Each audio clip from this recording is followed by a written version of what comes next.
agenda item is a moment of silence and pledge of allegiance. Would everyone please rise? During the moment of silence, if everybody could also please keep Mr. Roy Wilson's family in your thoughts and prayers. Mr. Wilson worked for Warwick County School Corporation, I believe 30 years at Boonville High School in industrial arts, and he was a very successful coach as well.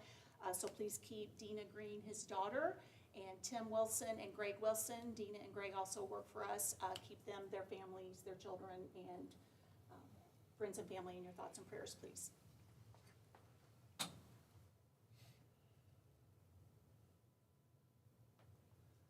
I pledge allegiance to the flag of the United States of America and to the republic for which it stands, one nation, under God, indivisible, with liberty and justice for all. Agenda item number 3 is patron concerns, and we have no one signed up this evening. So agenda item number 4 is presentation of Warwick County School Corporation data. Mr. Fisher. Thank you, Mr. Baker. Good evening to the board. Tonight I'm going to be speaking to the board about our most recent testing data from the 2025 year. The iRead testing data just became final on Wednesday, August 13th, 2025. So we wanted to really get this information out to you. For tonight's purposes, we will be discussing iRead 3, which we administer to students in grades 2 and grades 3 primarily. We'll be discussing the iLearn assessment, which we administer in grades 3 through 8. In grades 3 through 8, we administer English language arts and math in each grade. In grade 4 and grade 6, we administer the science assessment, and only in grade 5 do we administer social studies. And then we will be discussing the SAT school day assessment, which we administer only to our juniors, our current juniors in high school. So we will begin with our iRead 3 data.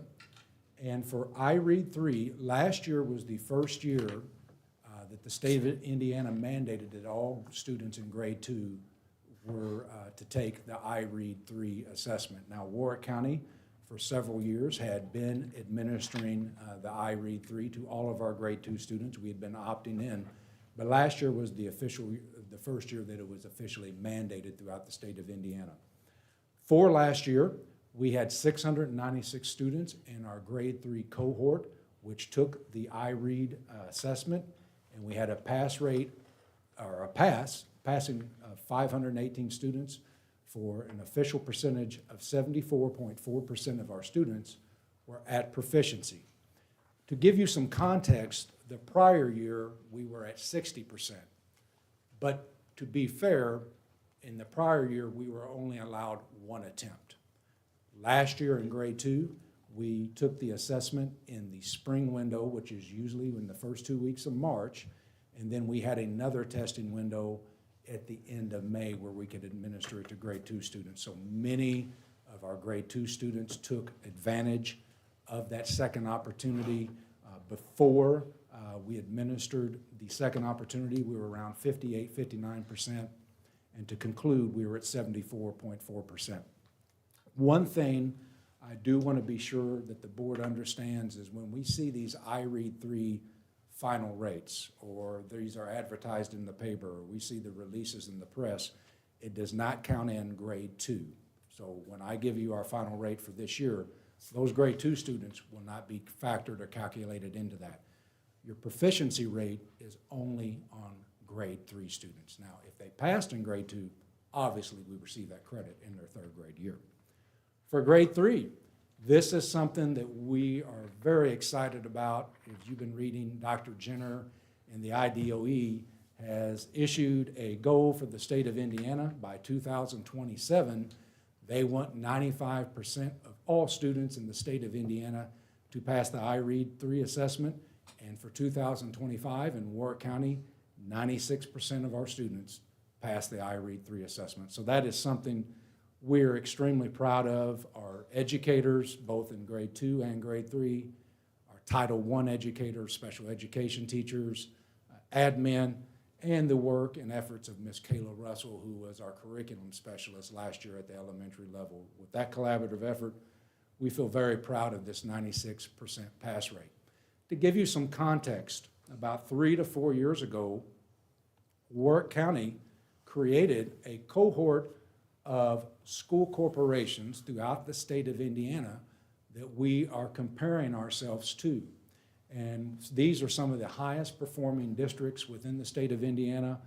These districts are comparable to us in size, economically disadvantaged students, and within this cohort, you can see that we were tied for second place there. Valparaiso had a 97.5% pass rate, but we were, within our cohort, we were second when comparing ourselves to similar districts in size, economically disadvantaged students. So we're really proud of those efforts and feel really good about the progress made last year. If it had not been for Valparaiso. He was so proud we beat Brownsburg. Yes, I was. And oddly enough, when I was checking these rates, Valparaiso was the final school I checked.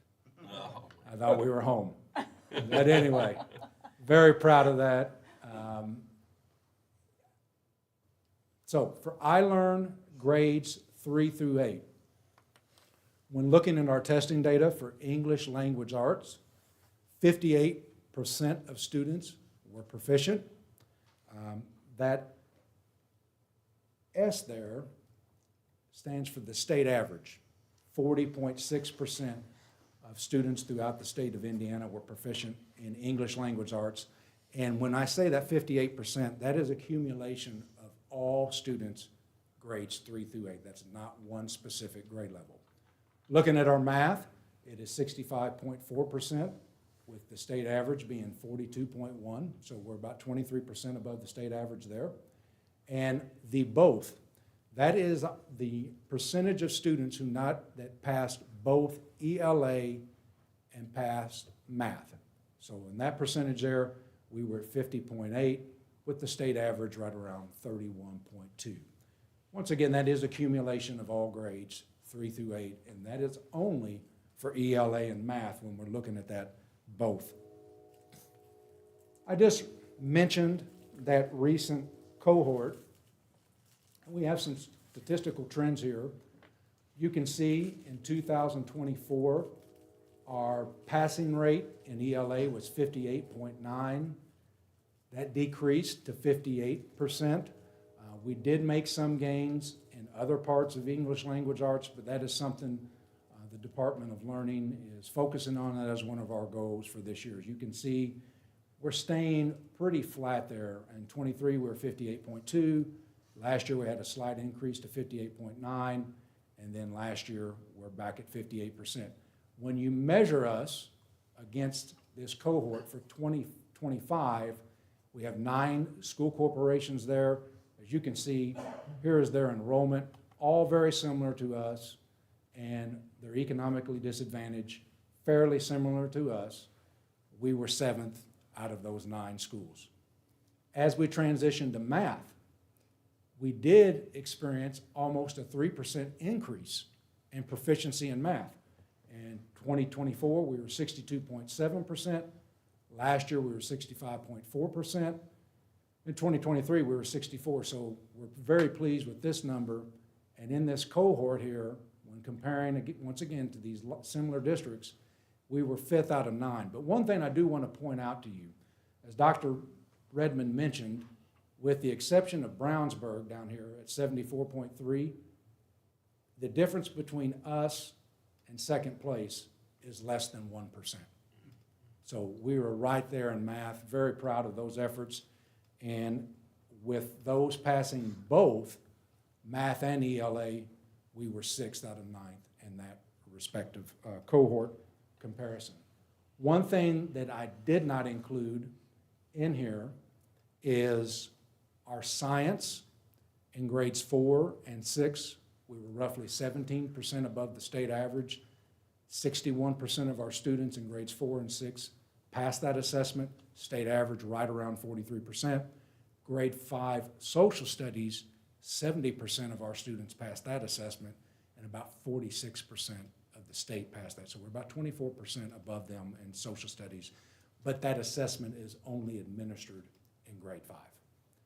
When you're looking at our iLearn results, one thing I want to be sure that I'm clear with the board is those ELA, that math, and that both, that is relative to all the corporations in the state of Indiana, and that includes all the private, all the virtual, and all the charter schools.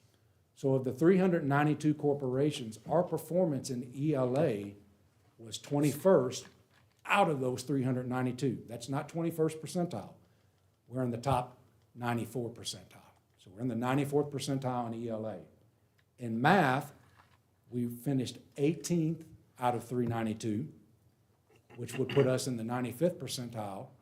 And for those students who passed both ELA and math, we were 19th out of 392 school corporations. So that's every school corporation within the state of Indiana, regardless if they're private, regardless if they're virtual or a charter school.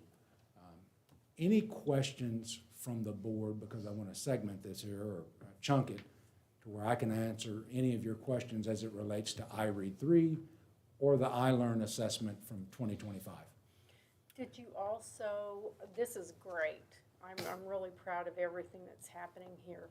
Did you also break this down and do a deep dive into the grade levels and the schools and see if the third grade students were progressing, the fourth graders this year compared to their third grade scores last year? Do you have that information? I don't have that for every single grade, but it would be very easy to compile that. Okay. That's something I always like to look at because we're graded on progress. Mm-hmm. And what I'm looking for is, as these kids progress, I used to make like a chart to see, their third grade, how they perform in fourth, and then fifth, and then sixth, and to see if we can like map their growth. Yes. One thing I can tell you, Mrs. Wilhelmus, and that's an excellent question. Last year in ELA, oddly enough, where our growth was a bit stagnant or even regressed a little, we were concerned with third grade in 24. And in 25, as they progressed to fourth grade, that was one of our title goals that we had. We saw a 10% increase in ELA proficiency from third to fourth with that particular cohort.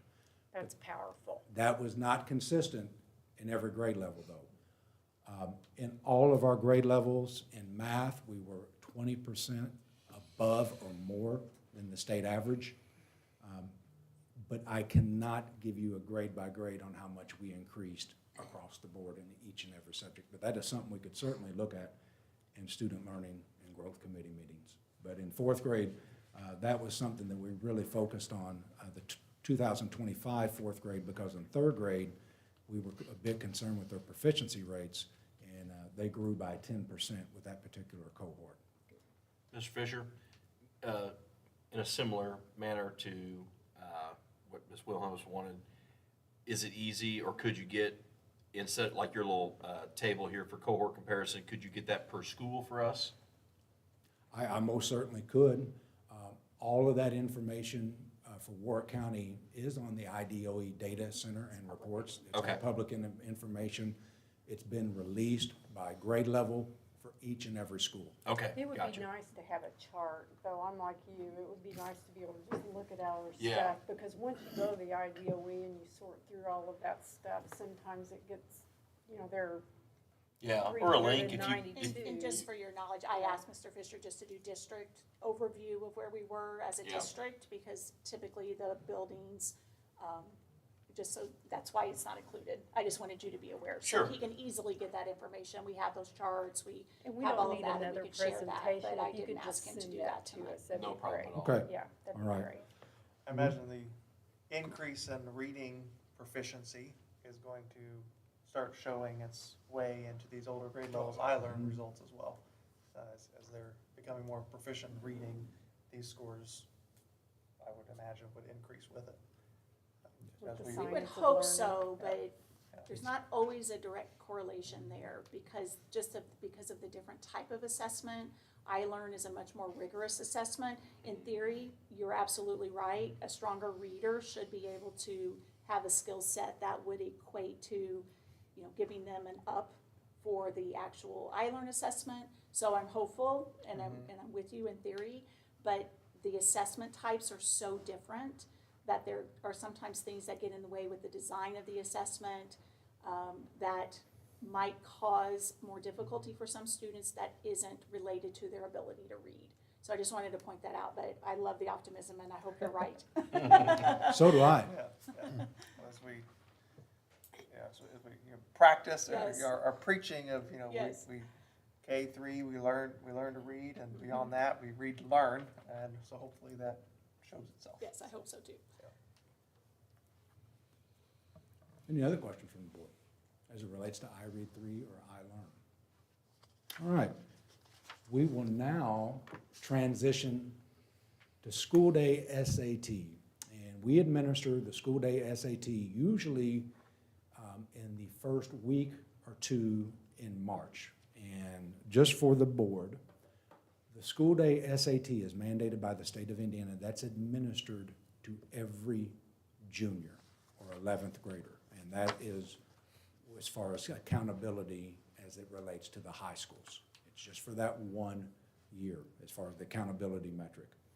As we look at the results here, when you're looking at benchmark, I want to explain what benchmark is. You'll see that EBRW there, and that stands for evidence-based reading and writing. To put that in very simple terms, it's very similar to English language arts.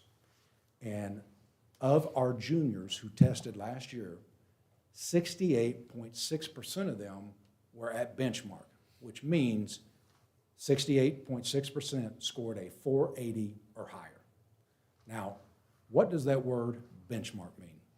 College Board, who administers the SAT, has done several studies over 10 years, and based on their studies, they are indicating that for a student to enter an entry-level English class in college, they would have a 75% chance of earning a C or higher if they have a score of 480 or above. So when you're looking at that, 68.6% of our students are at the benchmark. As you can see, the state of Indiana, and I have that over there in the corner, they were at 54.5%. So roughly 14% above the state of Indiana. When we're looking at year to year, now, we had a great question a while ago. Mrs. Wilhelmus, last year, our evidence-based reading and writing was 60%, but it's a different cohort of students.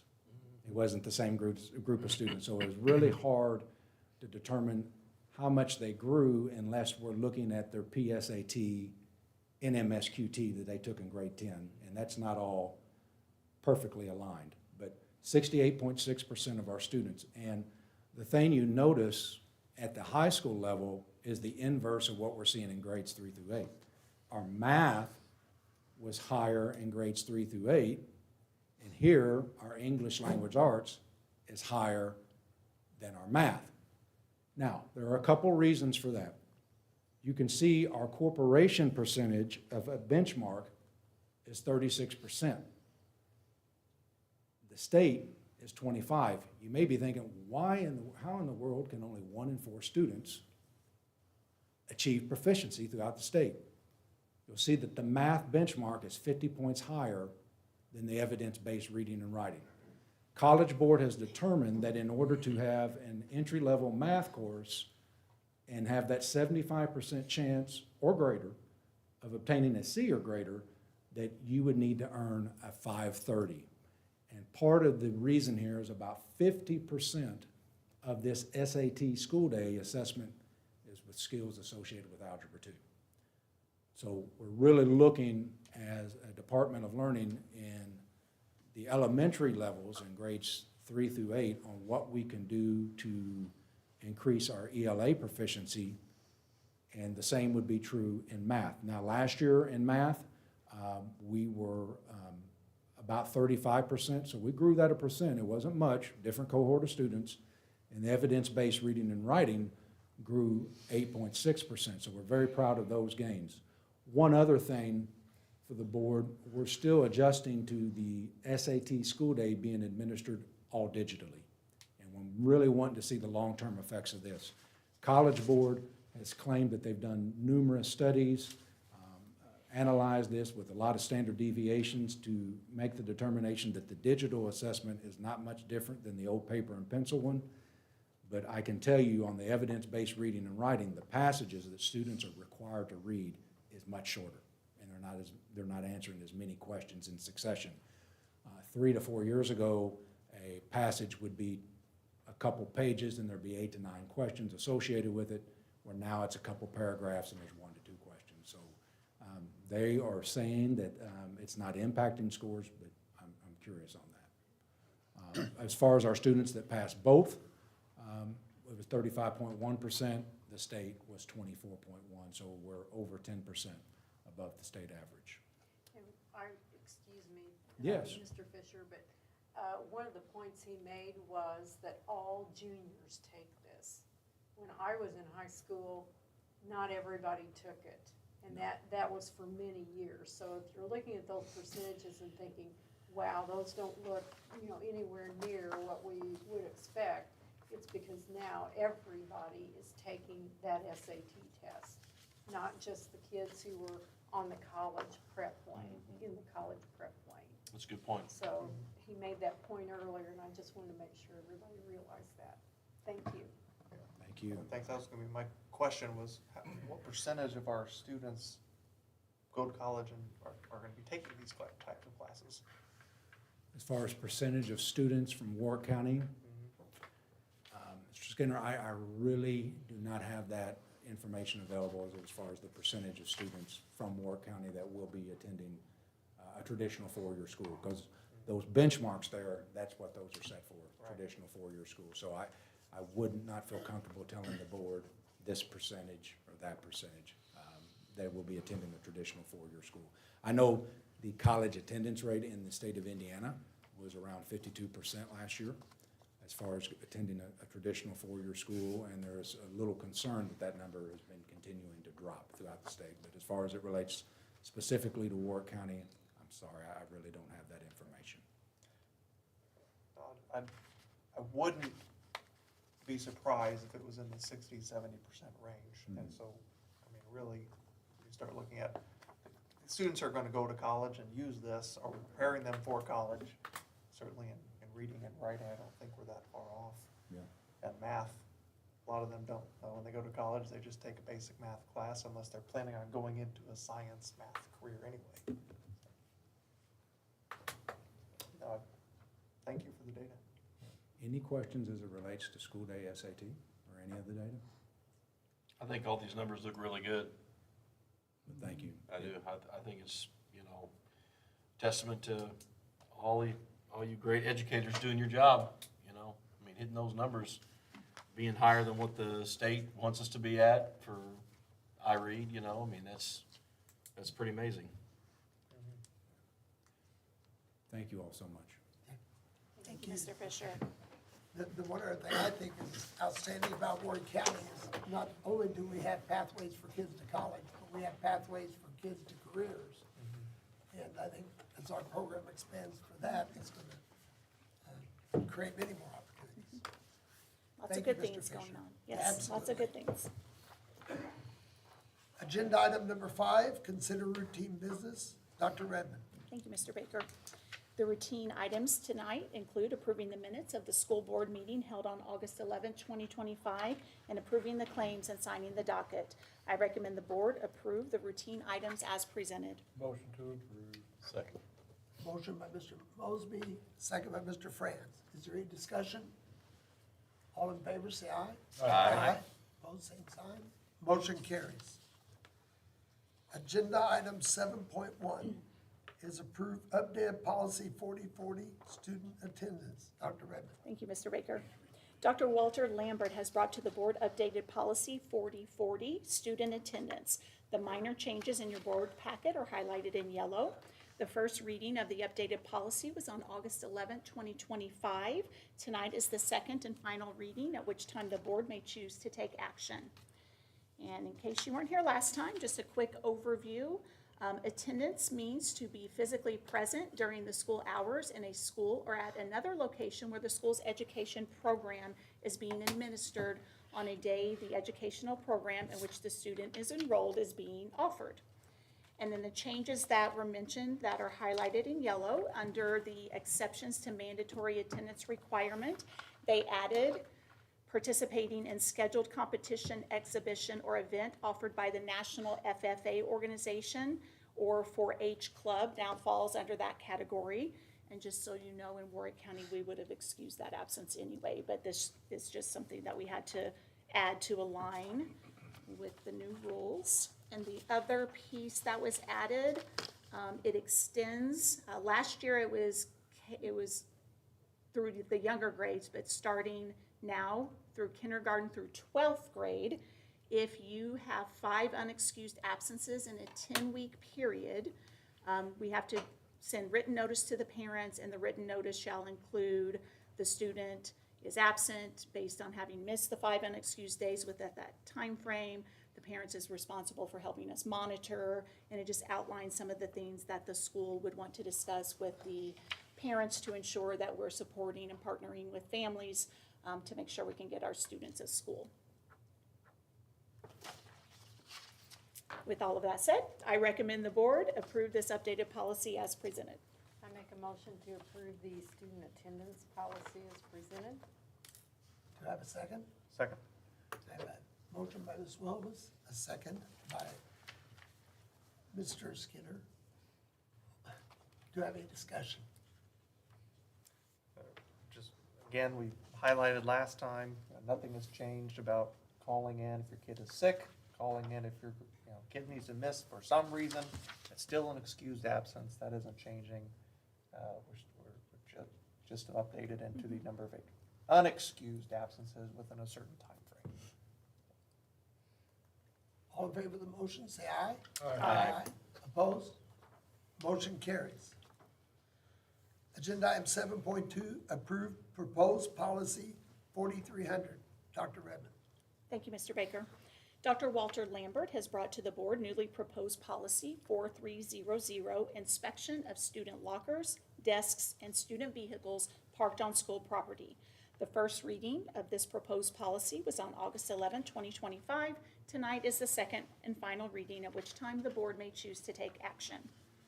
In summary, the Board of School Trustees of the Warwick County School Corporation provides lockers, desks, and other storage areas on school property for student use in storing supplies and personal items necessary for use at school.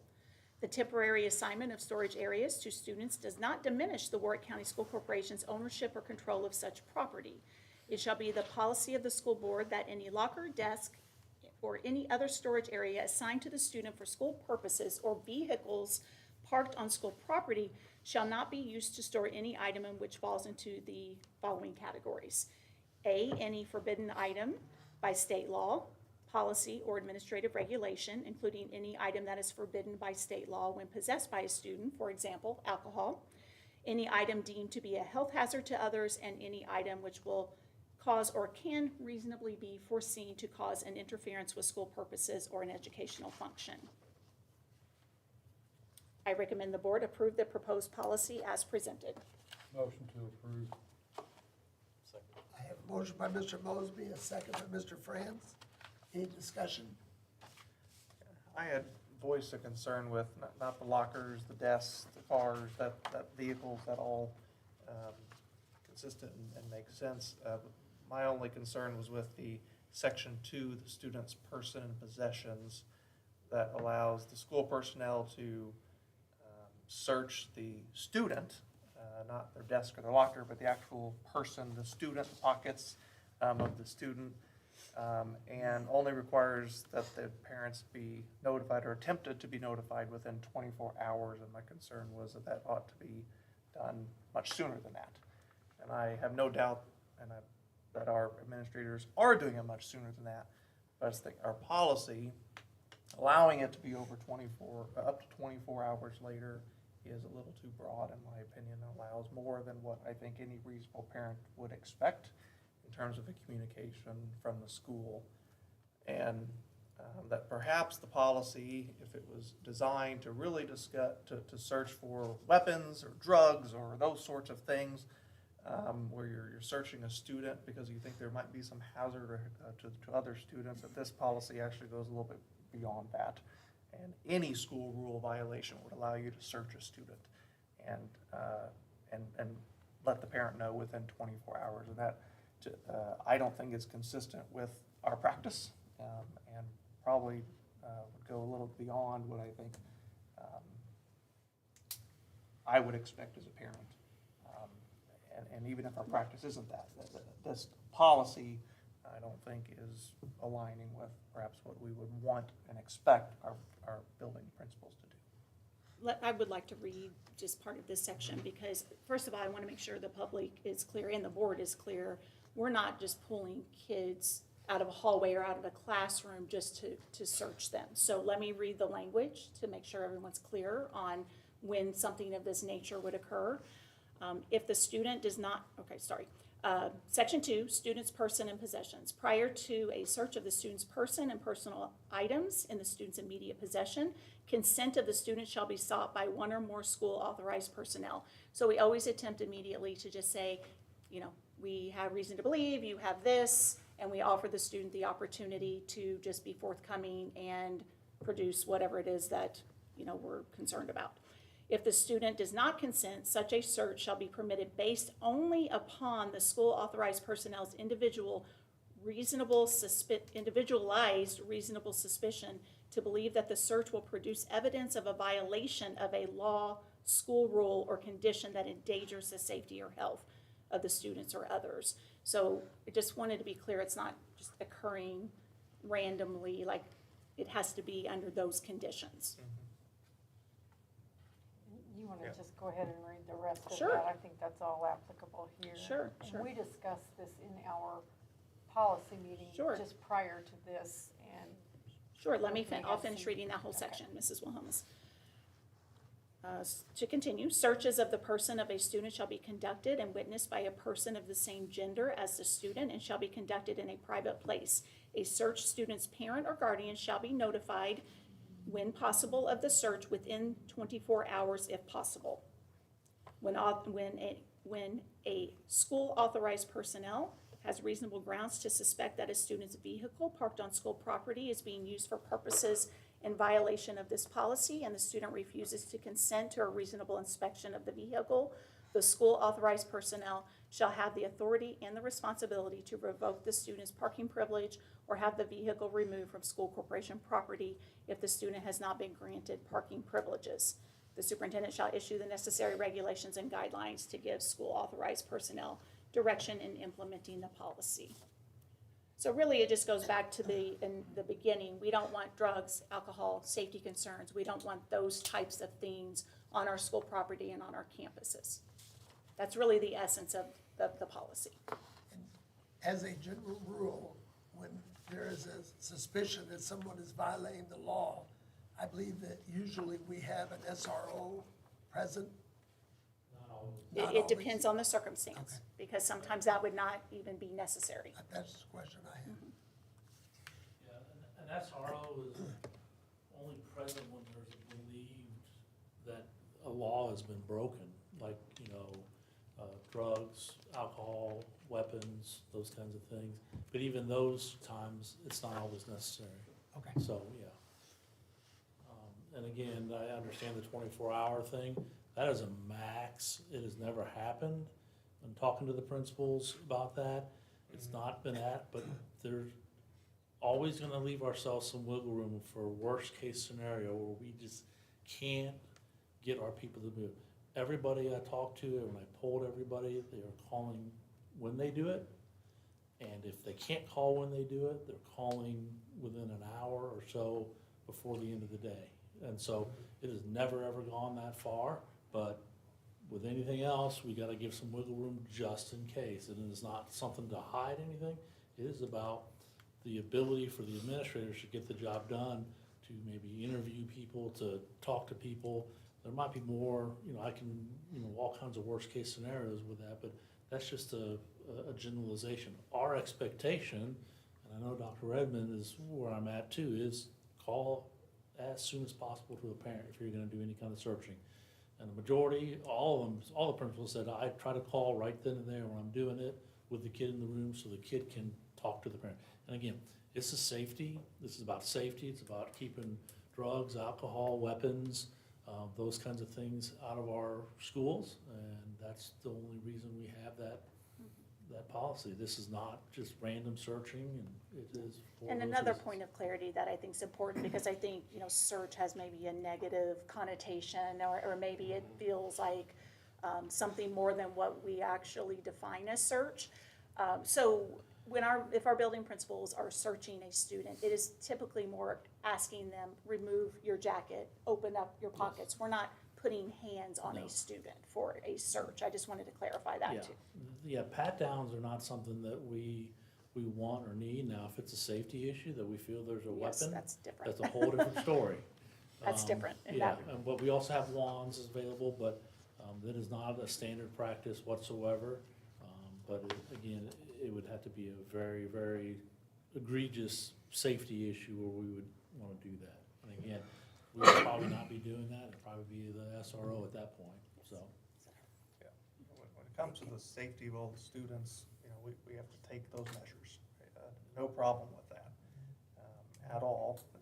And if our principals are calling immediately or the day of, I guess I just don't think we ought to have a policy that would permit over, up to 24 hours. If your expectation you're giving to the building level administrators is call the same day, then you can't very well get on someone if they forget or don't, if the policy Well- allows them. And so I if, think, I I'm just sorry, wanted to make didn't sure. mean to interrupt. No, You that's finish. okay. You go I ahead. just want to make sure our policy is giving clear expectation as to what we want, and then also allows us to enforce that if they're not meeting it. And that's all I have a problem with here, and it is really, I just don't think it matches what our policy and our actual expectation is. Question, Dr., and I know we're still in discussion here, but Dr. Lambert, the 24-hour thing, sounds like you feel that's the flexibility you need. Does some of that go into extracurricular type scenarios? Could be that. Where you're at nighttime and overnight, we're on a bus, we're going to Washington, and something happens, and then the procedure has to happen the Right. next day, and the administrator didn't get the notice until 8:30 in the morning, and they have a meeting, and da-da-da. Is that kind I of? mean, that could be that. It could be an event, I go back to many, many years ago when I was at the junior high. I had about 40 different kids have a knife on them. They passed around from somebody who threatened it. So we had to go through and talk to 40 kids. That's a lot of phone calls, Yeah. well, now we got it done. Yeah. But it's still just, there's those worst case scenarios, we wanna be available to have the flexibility. And again, our expectation is in our regulations that we put into play with our principals that we're gonna do it. So again, if it happens one time, that's the conversation we have, we don't want that. We wanna talk to parents right away. But again, I wanna also have the flexibility in case we have a nighttime thing, in case we have a lot of kids with something that we gotta go through, that we have that ability, that if we had to, you know what, it might not be by the end of the day, but it's first thing in the morning. Again, that's just a fail-safe, so to speak. And even a scenario where maybe the attempt has been made, Right. but for whatever reason couldn't get through to a parent. Yep. Yes. Well, knowing our building level principals, I can't picture any of them shoving it off and doing it tomorrow. No. Yeah. They're gonna call the parents right away. I mean, I understand your concern, Andrew, but I think you have to I understand what Dr. Lambert's been at this, and he needs that. It makes sense, and like Jordan said, a bus trip at night, That's when most of that silly stuff happens, if you ask me. yeah, You keep know, it on there. crazy boys doing crazy And I'm things. glad you brought up the bus, because I hadn't considered Yeah. extracurricular after school, and Oh, you're yeah. gonna have to wait and Yeah. hear about it until the next day. Yes. Yeah. And Well, I also- remember like in band, I was in marching band. I mean, you're who knows where, Walt Disney World, and you got a chaperone or a parent chaperone, you know, whatever, it's like that 24 hours probably in that scenario gives you the flexibility you need. And we looked at that exact situation, is Yeah. if it happened at 5 or 6 o'clock and you put a 12-hour notice on it, you're looking Yeah. at 5 or 6 a.m. the next morning, They're that not gonna principal's answer. having to stay late to do this, and so we did go through all of these. You know, from a legal perspective, we don't have to notify the parents. Like, so we're actually taking on additional liability for the school corp to put that sentence in there. The attorney would say, don't put any more liability in the school corp than you have to. So the attorney would say, don't even put that in there. But out of respect for parents and the students, parents and guardians, we wanted to put some kind of line in there. But with all those factors, 24, it was absolutely my recommendation, we don't go any shorter than that. Call the question. All in favor? Aye. All opposed?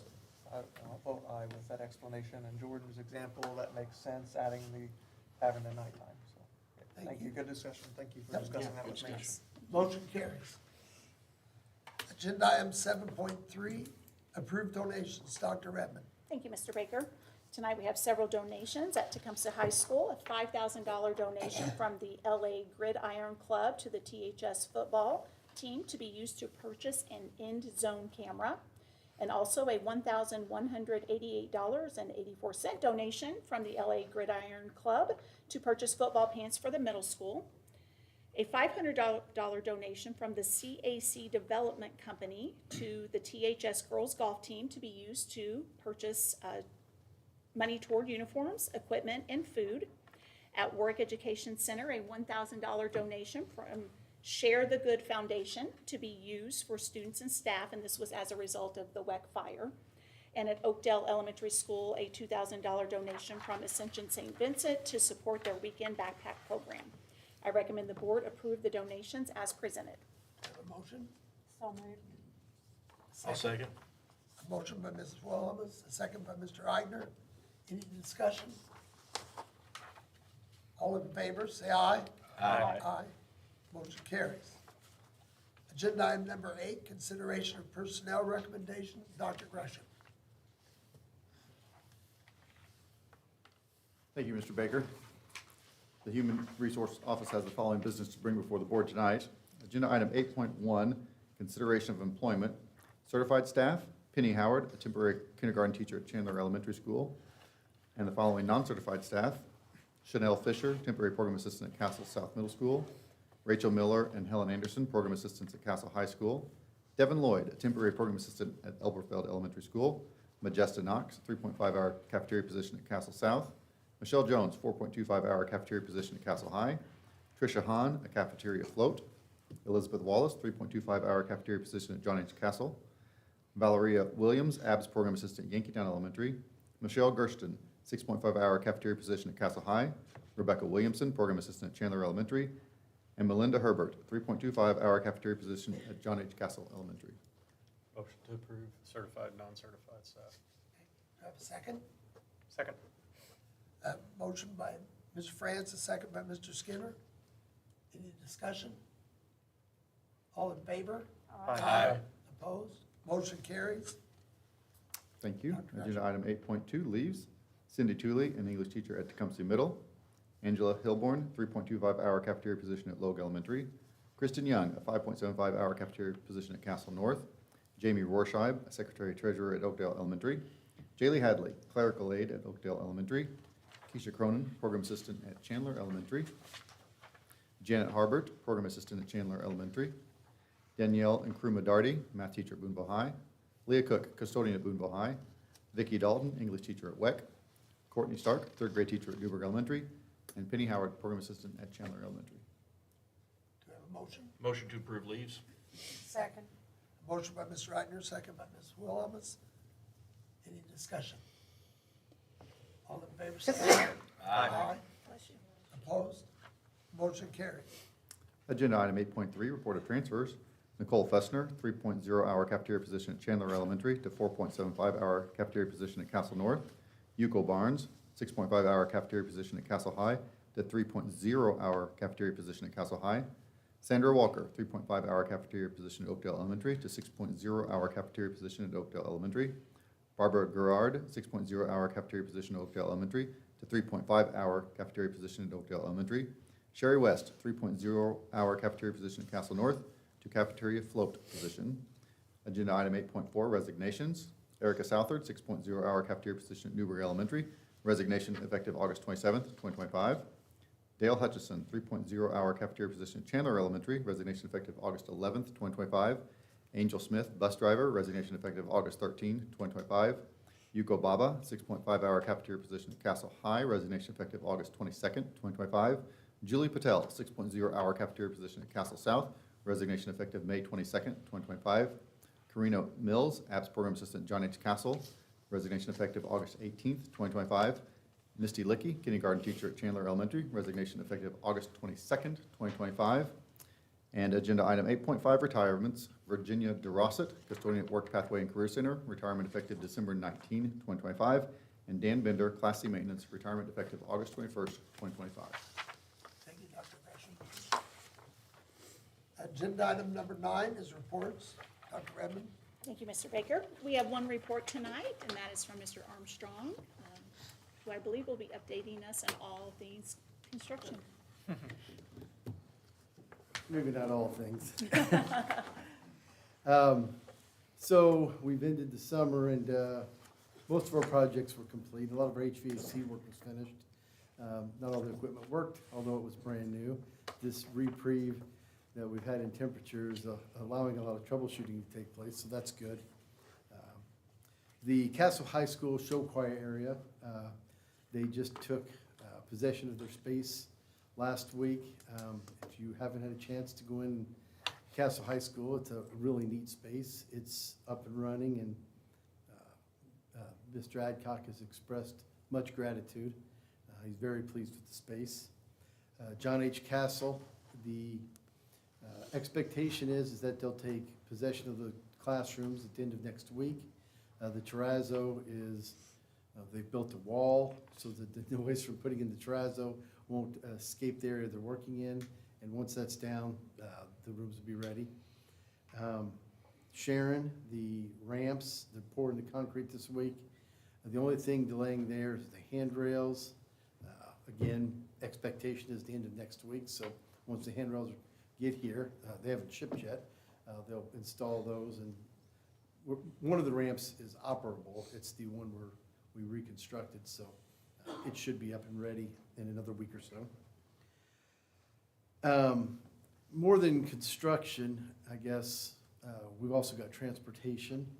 I noticed one of the resignations was a bus driver, but it's always good to know that right now, at this time of the school year, we have, and I'm speaking only of the routes that are operational by the school corporation, not the contracted routes. But all of our routes, we have drivers running, all of them with one exception. We have one of our personnel to maintenance garage, transportation department, running one route in the afternoons. Otherwise, we have drivers running all the rest of the routes, which is some of the best condition driver-wise we've been in years. So that's good. We've also got some technology things happening. And I say technology, it kind of overlaps with safety. We started installing contact sensors on the doors in the various buildings. We started at the high schools.